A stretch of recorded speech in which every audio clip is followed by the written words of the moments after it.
उसने कसम ही खाई है कि हम नहीं समझेंगे, तो भाई हम मूर्खों से माथा पच्ची क्या करें, समझाएं उन्हें। अब आप लोग समझ रहे हैं तो हम समझा रहे हैं, अब नहीं समझना चाहोगे आप तो आपको फिर कौन समझ। रावण नहीं समझना चाहा तो क्या हनुमान जी समझा पाए? मूर्ख हृदय न चेत, जो गुरु मिलहि विरंचि सम, फूलहि फलहि न बैत, जलधि सुधा बरसहि जलद। सुनो, बांस का डंडा, सूखा बांस, हरा बांस जमीन पे गाड़ दो तो शायद अंकुरित हो जाए। क्यों मेरी मां?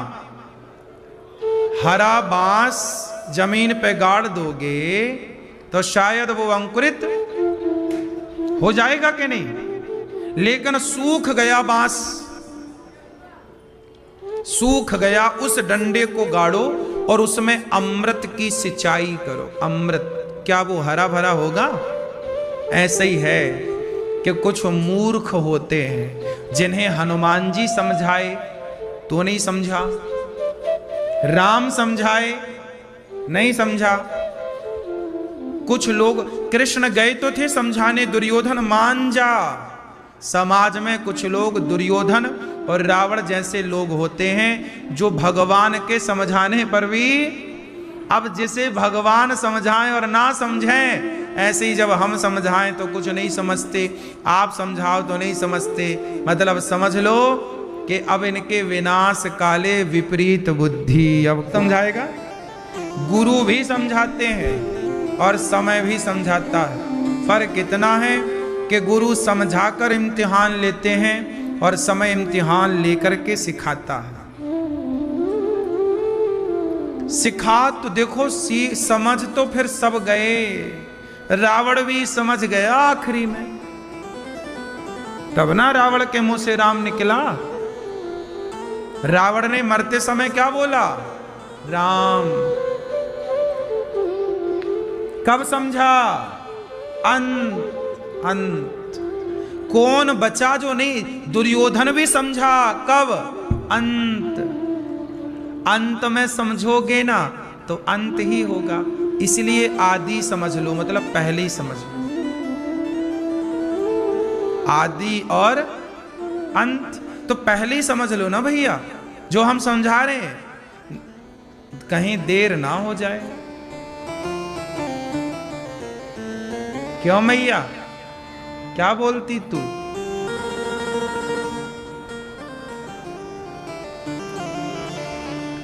मैया बैठो, ओ भैया, लाला बैठ जा, लाला बैठो, मस्त बैठ के सुनो कथा।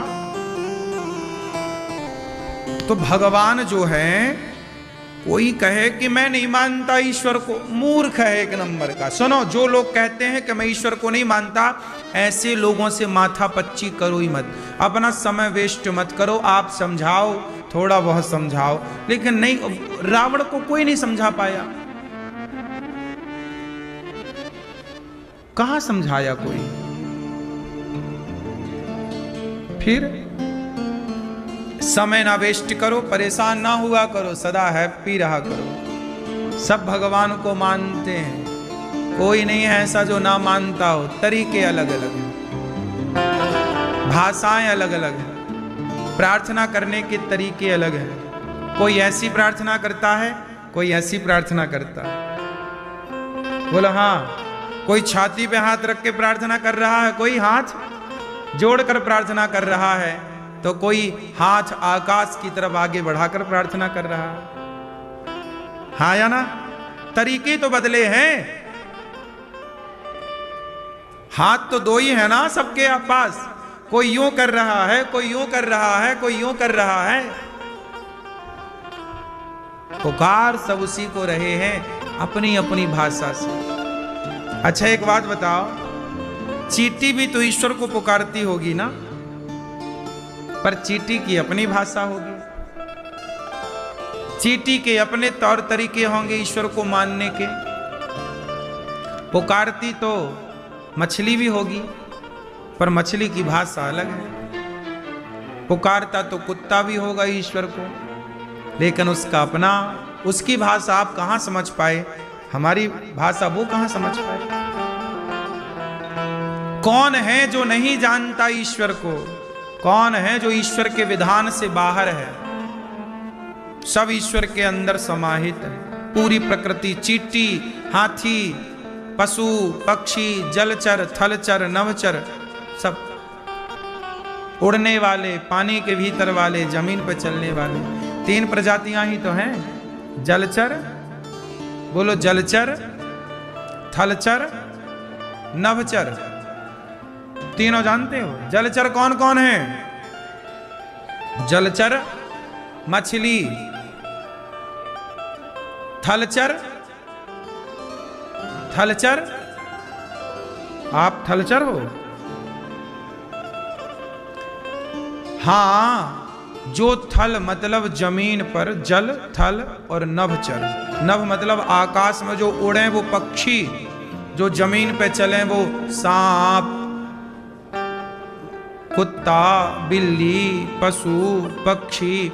इनमें से कुछ जीव ऐसे हैं जो जलचर और थलचर दोनों, जैसे सांप, सांप जलचर भी है और थलचर भी है। सांप जल में भी रह लेता है, मेंढक, तो ऐसे हैं। प्रजातियां में हैं 3 ही, या उड़ने वाले, जमीन पर चलने वाले, या पानी में रहने वाले। चौथी कोई प्रजाति नहीं। ये तीनों प्रजातियां अपने अपने तरीके से ईश्वर को भजती होंगी। हम मनुष्य हैं अपने तरीके से। मनुष्यों में भी प्रकार हैं। ये हिंदू प्रकार से भजेगा, ये मुसलमान प्रकार से, ये यहूदी प्रकार से, ये ईसाई प्रकार से। जैन भाई अलग तरीके से भज रहे हैं, सिख भाई अलग तरीके से भज रहे हैं। भज सब ईश्वर को रहे हैं। इसलिए कभी इस कंट्रोवर्सी में ना पड़ो, परेशान ना हो कि ये देखो वो ईश्वर को नहीं मान रहा है। वो कह रहा है मैं नहीं मान रहा हूं, मान जरूर रहा है।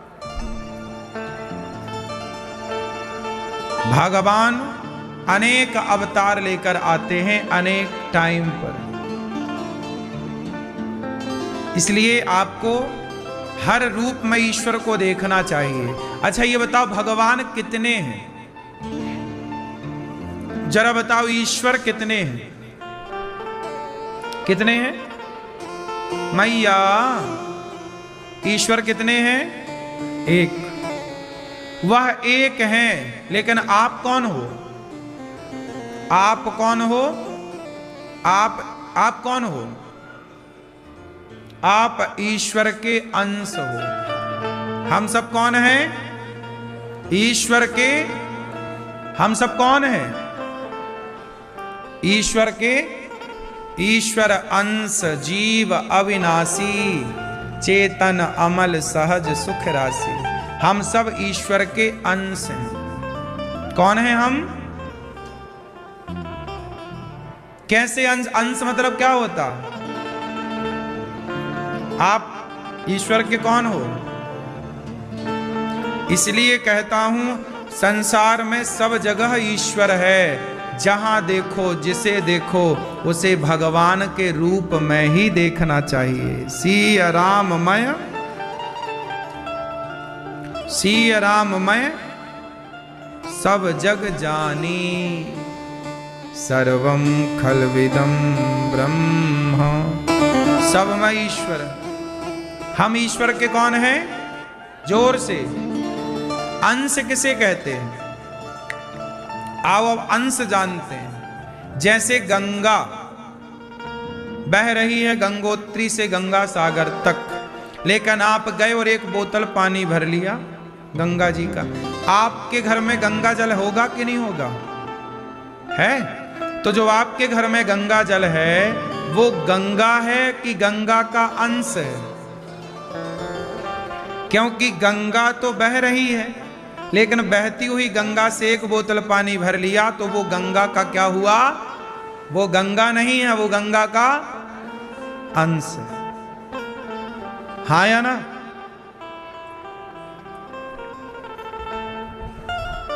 तो वो बोतल में भरा पानी अंश है, और जो गंगा बह रही है वह कौन है?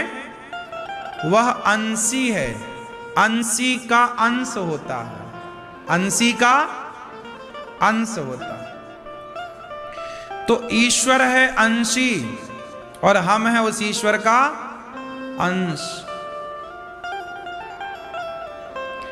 हम ईश्वर से ही निकले हैं। जैसे गंगा का पानी भले आपके घर में बोतल में भरा है, पर वो निकला गंगा से ही है।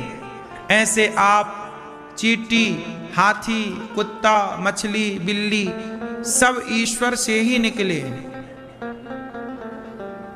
सब ईश्वर से। जैसे घड़ा, सुराही, खिलौना मिट्टी का, सब निकले कहां से हैं? मिट्टी से, बने तो मिट्टी से। उसी तरह हम सब ईश्वर की माटी से बने हैं। किसकी माटी से बने हैं? ईश्वर की। ईश्वर की ही मिट्टी लगी है हमारे भीतर, इसलिए हम ईश्वर के अंश हैं। जैसे कोई निधि वन जी से रज उठाकर ले गया अपने घर, और उसने एक कपड़े पर वृंदावन की रज उठाई और रज रख दी। अब जब भी, अब ये बताओ कि रज आपके घर पर है, पर वो रज किसका अंश है? वृंदावन का अंश है कि नहीं? बोलो हाँ। भले वो आपके घर पर है, पर जब भी देखोगे तो कौन दिखाई पड़ेगा उस रज में? वृंदावन। यदि देखने की नजरिया तुम्हारी है तो उस मिट्टी को जब भी देखोगे तुम्हें उस मिट्टी में ही वृंदावन का दर्शन हो जाएगा। बस देखने की दृष्टि होगी पवित्र तो। हाँ या ना? अच्छा एक बात बताओ, जब आदमी मर जाता है तो उस मरे हुए आदमी का ना कोई रुमाल भी होता है ना, तो लोग उसके रुमाल को रख लेते हैं, और जब भी उसके उस रुमाल को देखते हैं तो उसकी याद आ जाती है, नहीं आती? हाँ या ना? आज भी हमारे भारत के ना जाने कितने चिड़ियाघरों में पुरानी तलवारें, पुराने कपड़े राजाओं के दिखाए जाते हैं कि देखो, जब आप उसको देखते हैं तो उसकी याद आती है कि ये अच्छा बोलो हाँ कि ना? ऐसे ही जब इस वस्तु को देखने से उस वस्तु की याद आती है, तो आपको देखने से किसकी याद आनी चाहिए? कि आपको बनाया जिसने है। आप इतने सुंदर हैं तो आपको बनाने वाला कितना सुंदर होगा। इसलिए जहां भी दृष्टि जाए वहां से दृष्टि निकलकर उसमें चली जाए जिसने आपको। ये गुलाब इतना सुंदर है, आप कहते हैं ये गुलाब कितना सुंदर है, पर मैं कहता हूं कि गुलाब नहीं, गुलाब को बनाने वाला परमात्मा कितना सुंदर होगा जिसने इसे बनाया। तो आप यहीं उलझ जाते हैं कि ये कितना, नहीं, इसको बनाने वाला। हाँ, जिसकी रचना इतनी सुंदर। कौन? पिता कौन? गुरु कौन? बच्चे कौन? स्त्री कौन? सब भगवान। सर्वम खलविदम ब्रह्म। दिखाई ना कुछ हमें? जिसे सब जगह ईश्वर दिखेंगे उसी को मंदिर में भी भगवान दिखेंगे, वरना मंदिर में तुम्हें क्या नजर आता है? मंदिर में क्या दिखता है बताओ? लोग कहते हैं मंदिर में मूर्ति है, लोग कहते हैं मंदिर में पत्थर की मूर्ति है। मूर्ति उन्हीं को दिखती है जिन्हें कण कण में ईश्वर नजर नहीं आते। हाँ, तो भगवान के 24 अवतार। भगवान के कितने अवतार हुए? टोटल 24 अवतार हुए। नारद जी महाराज ने देखा कि वेद व्यास जी उदास बैठे हैं। क्यों? क्या उदासी है? 17 पुराण लिखे महाराज, शांति नहीं मिली। अच्छा, भागवत की रचना करो। जब भागवत की रचना हुई तब नारद जी ने भागवत की रचना जब कही, करवाई, तब व्यास जी को बड़ी शांति मिली। नारद जी पिछले जन्म में दासी के बेटा थे। नारद जी कौन है पिछले जन्म में? एक दासी पुत्र, मतलब इनकी माता एक घर में काम करती थी, झाड़ू पोंछा का काम। एक दिन क्या हुआ कि नारद जी की माता जिनके घर में झाड़ू पोंछा का काम करती थी, उनके घर पर ना संत आ गए। वो किसी भक्त का घर था, तो संत आए। तो अब संतों की सेवा में नारद जी की माता लग गई, और नारद जी उस समय बच्चे थे। ये नारद जी के पिछले जन्म की कथा है। नारद जी बच्चे थे छोटे से। इन्होंने देखा कि साधु लोग खूब भजन कर रहे हैं, भगवान का नाम जप रहे हैं, श्रीमन नारायण श्रीमन नारायण। तो नारद जी संतों के पास गए, कहा महाराज जी ये आप क्या जप रहे हैं? नारद जी उस समय बच्चे थे, संतों ने गोद में बिठाया, कहा बच्चा ये भगवान का नाम है। क्या होता है इस नाम से महाराज जी? गुरुजी ने कहा बेटा इस नाम के बल पर ही भगवान मिलते हैं, और भगवान मिल जाए तो सब कुछ मिल जाता है। भगवान के बिना पाओगे तो क्या पाओगे, और भगवान देंगे तो सब दे देंगे। अच्छा एक बात बताओ, बाप ज्यादा दे सकता है कि माँ ज्यादा दे सकती है कि भगवान ज्यादा दे सकते हैं? कौन ज्यादा देता है? मैया सुन लो मेरी माँ, ओ मोबाइल वाले भैया, ज्यादा कौन दे सकता है? बाप कितना देगा? जितना है 2, 4, 10 एकड़ 20 एकड़ जमीन जायदाद देगा, घर मकान देगा, सोना चांदी देगा, और क्या देगा? माँ कितना देगी? ठीक है, लेकिन भगवान जब देते हैं ना तो छप्पर। इसलिए सुदामा को भगवान ने इतना दिया कि सुदामा के पिता भी इतना क्या दे पाते। इसलिए कहता हूं हाथ फैलाना है तो जगत के आगे नहीं, जगन्नाथ के आगे हाथ फैलाइए। रोना है तो जगत के आगे नहीं, जगन्नाथ के आगे रोइए। संपत्ति माननी है तो कागज के टुकड़ों को नहीं, कृष्ण के नाम को अपना धन मानिए।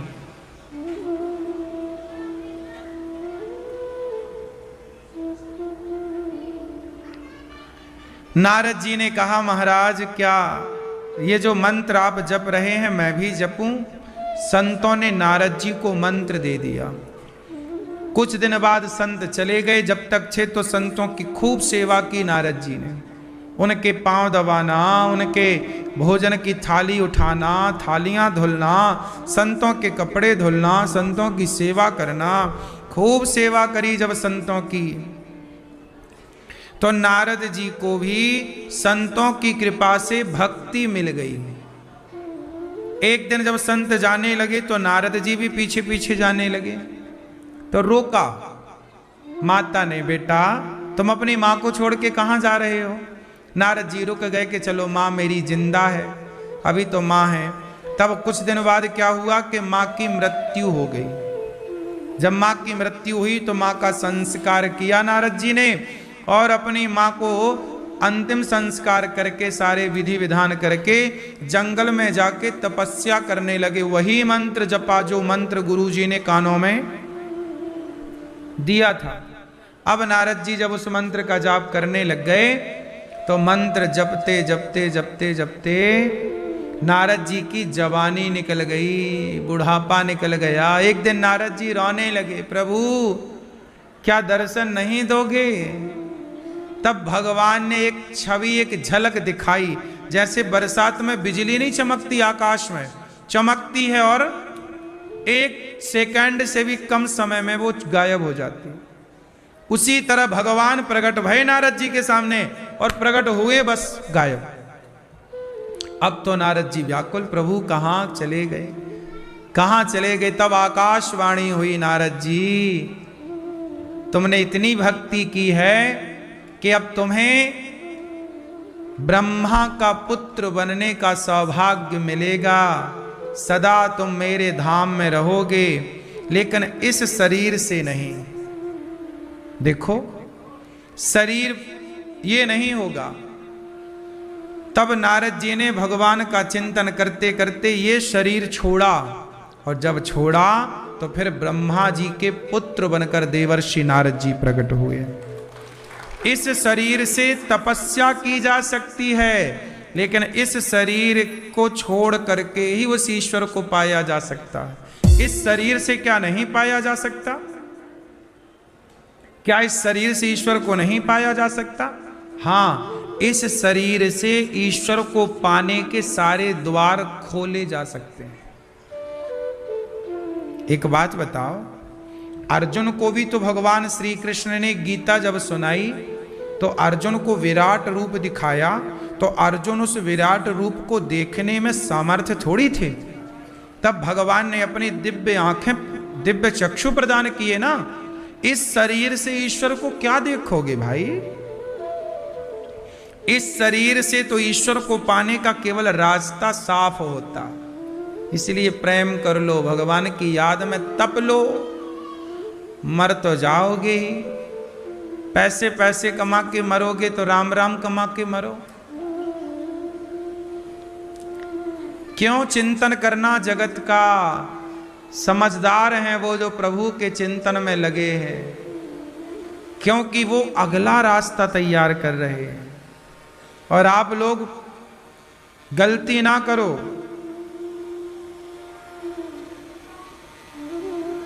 पैसे कमाओ पर पैसे में उलझो मत, क्योंकि ये पैसा यहीं तक का साथी है, आगे बहुत कुछ है भैया।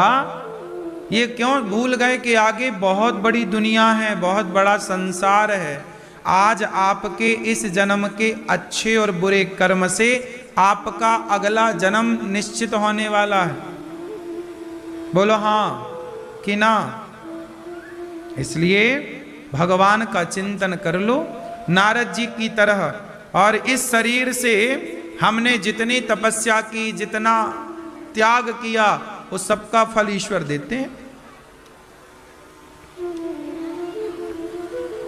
नारद जी देखो, भक्ति किए तो नारद जी के लिए दरवाजे खुले हैं वैकुंठ के। अच्छा, नारद जी क्या जपते हैं? श्रीमन्नारायण श्रीमन्नारायण श्रीमन्नारायण श्रीमन्नारायण। बोलो हाँ। यदि नारद जी भगवान का नाम जपना छोड़ दें तो नारद जी के लिए वैकुंठ के दरवाजे खुलेंगे? नारद जी भी नाम जपते हैं, आप भी नाम जपो। आप लोग ना नाम नहीं जपते हो। कहो कि श्रीमन्नारायण श्रीमन्नारायण बोला करो, भगवान का नाम लिया। नहीं, नाम नहीं लेते, बाकी सब करेंगे। पंचायत करा लो, 1-1 घंटे लोग प्रपंच करते हैं। मैया हो गई पंचायत तुम्हारी। लोग प्रपंच करते हैं, पंचायत करते हैं, बस भगवान का नाम नहीं जपते।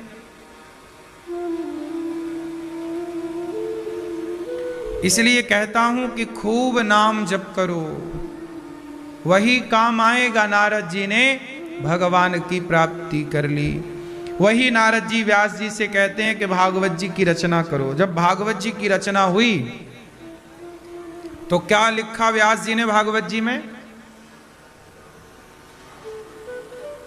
महाभारत से अपनी बात को प्रारंभ किया वेद व्यास जी ने। महाभारत में पांडवों और कौरवों का पक्ष है। पांडवों का साथ भगवान दे रहे हैं, कौरवों का साथ शकुनी दे रहे हैं। कौरवों की सेना में ज्यादा ताकत थी कि पांडवों की सेना में? बोलो। यदि हम शक्ति देखें तो कौरवों के पास ज्यादा शक्ति थी कि पांडवों के? शक्ति देखेंगे तो कौरवों की शक्ति ज्यादा थी। शक्ति किसकी ज्यादा थी? कौरवों की, क्योंकि पितामह भीष्म उनके साथ थे, गुरु द्रोणाचार्य जैसे योद्धा उनके साथ थे, दानवीर कर्ण जैसे योद्धा उनके साथ थे। पांडवों के साथ कौन था? एक कृष्ण, वो भी बोल चुके हैं कि मैं अस्त्र शस्त्र नहीं उठाऊंगा।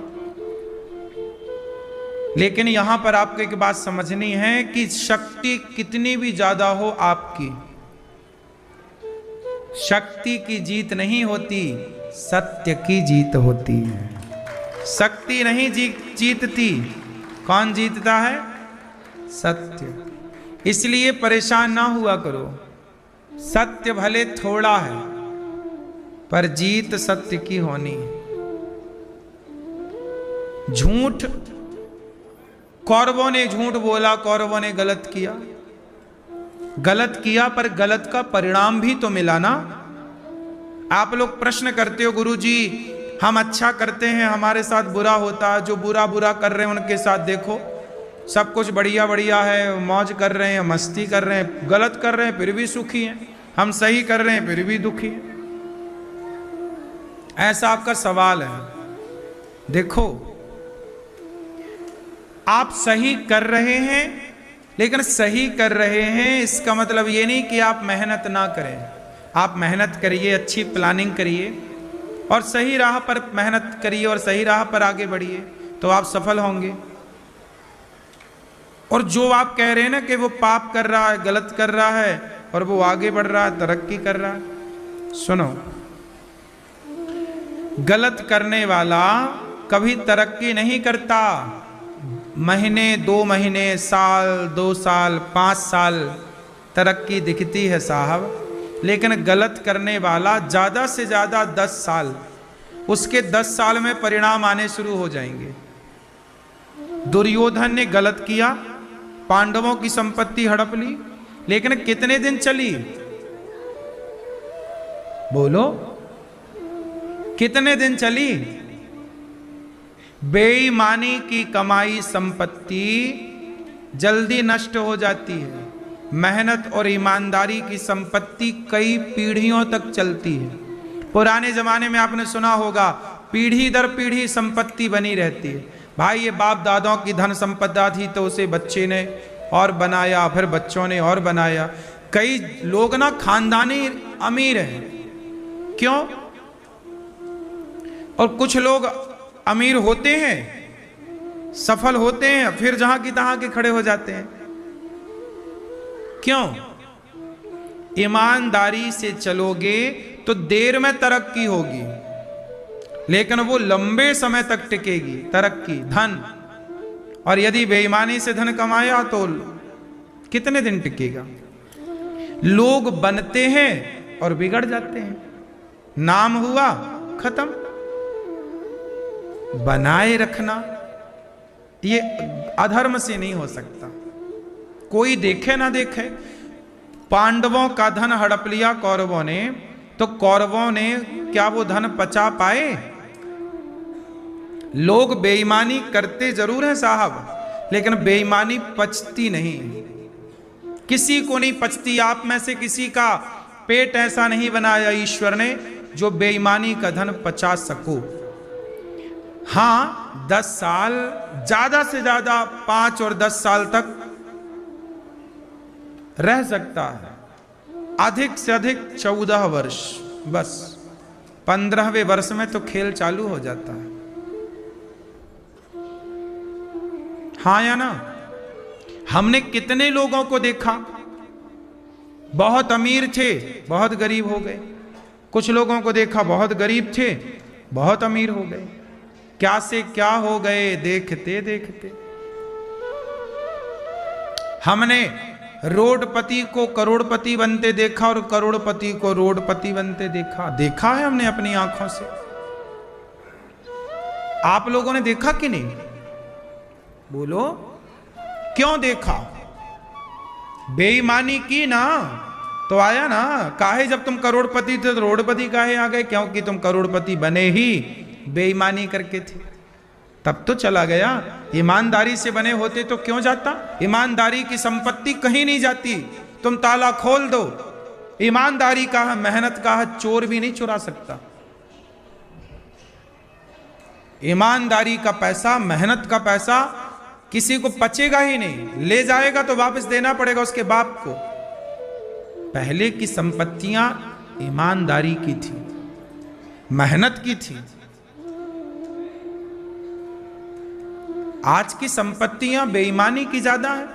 आज बताओ, जितने भी कुछ परसेंट, 5% छोड़ दो, 95% लोग बेईमानी कर रहे हैं कि नहीं? बोलो हाँ। आज पूरे बाजार में पैसा बेईमानी का ज्यादा है।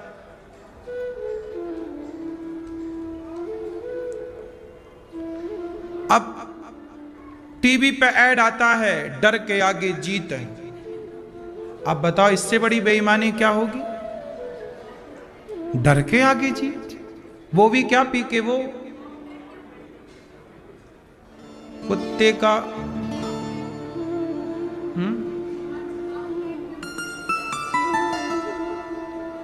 दाने दाने में केसर का दम। इससे बड़ा झूठ हो सकता है? बोलो भाई, है उसमें दम केसर का? केसर का दम तो केसर में होता है साहब, गुटके में नहीं होता। लेकिन बिक तो इसी नाम से रहा है। बेईमानी है कि नहीं है? झूठ है कि नहीं है? लेकिन एक बात याद करना, ये सारे बेईमानी करने वाले लोगों का बैकग्राउंड चेक करना। इनके आखिरी अंत में ना रोने वाला कोई नहीं बचता। जितने ये बेईमानी करके धन्ना सेठ बनते, इनका एक बार घर तो देखो झांक कर। बाहर से बड़े बड़े महल होते हैं, भीतर कोई रोने वाला नहीं है। क्यों नहीं समझते आप लोग इन बातों को? बड़े बड़े महलों में बड़े बड़े महल दिखाई पड़ते हैं, लेकिन भीतर जाके देखो, अमीर लोग, बड़े अमीर, गलत काम करके अमीर हो गए ना, अंदर झांक कर देखो, कहीं पत्नी चली गई, भाग गई, कहीं बेटा चला गया, बुढ़ापा है, कोई पानी देने वाला नहीं है। हमने खूब स्थितियां देखी हैं ये सब। आदमी जवानी में तो खूब गर्म खून में उल्टे काम करता है, कौन देखेगा, अरे देख लेंगे भगवान, हम तो ब्रह्मा को नहीं डरते, लोग ऐसे कहते हैं। लेकिन जब समय आता है ना, तो अच्छी अच्छी अकड़ निकल जाती है। ईश्वर की अदालत से बचा कौन? ईश्वर की आंखों से कौन बचा कि तुम बच लोगे? इसलिए ज्यादा अकड़ ना रखो, सब ईश्वर देख रहे हैं। और आप बिल्कुल परेशान ना हुआ करो कि वो तो बेईमानी कर रहा है, करने दो उसे बेईमानी। तुम चुपचाप देखते रहो कि उस बेईमानी का कितने दिन बाद परिणाम आएगा। तुम ना करना बेईमानी, तुम धन्ना सेठ बनने के चक्कर में गलत ना करना, वरना तुम्हारा भी हाल बिगड़ जाएगा।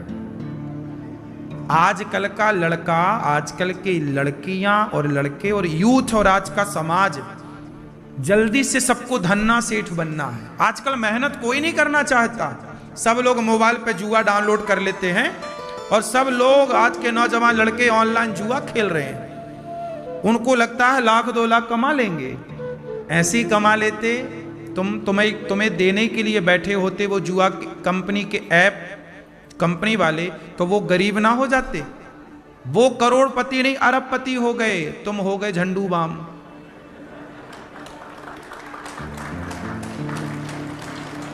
तुम्हारा घर बिक गया, तुम्हारा बाप सड़क में आ गया। हां, क्यों? तुम्हें जल्दी धन्ना सेठ बनना था। सुनो, धन्ना सेठ जुआ खेल के ना बनो साहब, बेईमानी का पैसे से बचो, धन्ना सेठ बनो, मेहनत के बल पर बनो ना, ईमानदारी से बनो। अमीर बनना चाहिए। मैं चाहता हूं कि आप सब अमीर बने, पर सही रास्ते से अमीर बने, गलत रास्ते से अमीर, क्योंकि गलत रास्ते की अमीरी तुम्हारा नाश कर देगी। तुम बन भी गए तो वो पैसा पचेगा कहां? मेहनत करो साहब। अब अनिरुद्धाचार्य देखो, आप लोगों के सामने है। मैं भी तो तुम्हारी उम्र का बच्चा हूं ना, मेरी उम्र के बहुत यहां लड़के बैठे हैं, बहुत सारे आप दादा मैयाओं के, तुम्हारा बेटा मेरी उम्र का होगा, मैं 34 साल का हूं, 34 रनिंग चल रही है। मेरा बेटा, मेरा तुम्हारा बेटा मेरी उम्र का होगा तो किसी का पोता मेरी उम्र का होगा। ये मैया बूढ़ी बूढ़ी बैठी है, इनके पोते मेरी उम्र के होंगे, तुम्हारा पोता भी मेरे से बड़ा हो सकता है। मैं भी तो जुआ खेल सकता हूं ना, तुम ही जीत सकते हो क्या? मैं भी तो खेल सकता हूं जुआ, पर मैं ये रास्ता चुनता ही नहीं, मैं बेईमानी से लेते ही नहीं ना। शौक ही नहीं, मेहनत करने की आदत है ना, मेहनत करके खाने की आदत है। आदत ही नहीं है बेईमानी, बनने नहीं हमें धन्ना सेठ। आप अपने बच्चों को बताओ, आजकल जितना भी क्राइम हो रहा है, अपराध हो रहा है, केवल इसी चक्कर में कि लोगों को जल्दी धन्ना सेठ बनना। ये लड़कों को मोबाइल का शौक रहता है, मेरे पास भी बड़ा मोबाइल हो, बड़ा वाला आईफोन हो, उसके लिए क्या करते हैं? मोबाइल चुरा लेते हैं। आज कितने सारे नौजवान लड़के मोबाइल चोरी का काम कर रहे हैं। पूरे भारत में बहुत खासा बिजनेस चल रहा है। बड़े बड़े शहरों में तुम जाओ, मोबाइल पीछे से लेके भाग जाते हैं। कौन है ये लोग? वही हैं जिनको जल्दी से धन्ना सेठ बनना। कितने दिन चलेगा ये सब काम? कब तक चलेगा?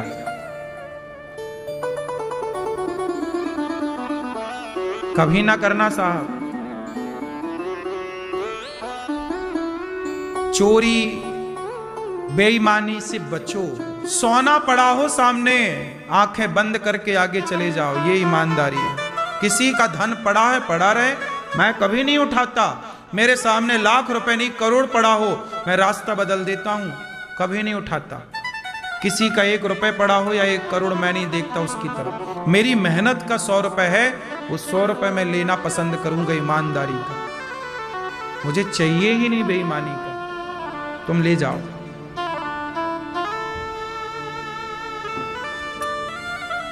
इसलिए ये जो जल्दी से धन्ना सेठ बनने का सपना ये नौजवान लड़के देख, उनको लगता बाप ने मेहनत करके की, क्या किया, मैं तो जुआ खेल के कमा लूंगा। नहीं साहब, वो जुआ का पैसा कहां टिका, कितने बर्बाद हो गए। जुआ खेला कौरवों ने तो उनका धन चला गया, वनवास जंगल जंगल घूमना पड़ा पांडवों को जुआ के कारण। गलत तरीके का पैसा गलत ही है। पैसे, सब पैसा भी तो पचाऊ नहीं है, सब पैसा थोड़ी पचता है।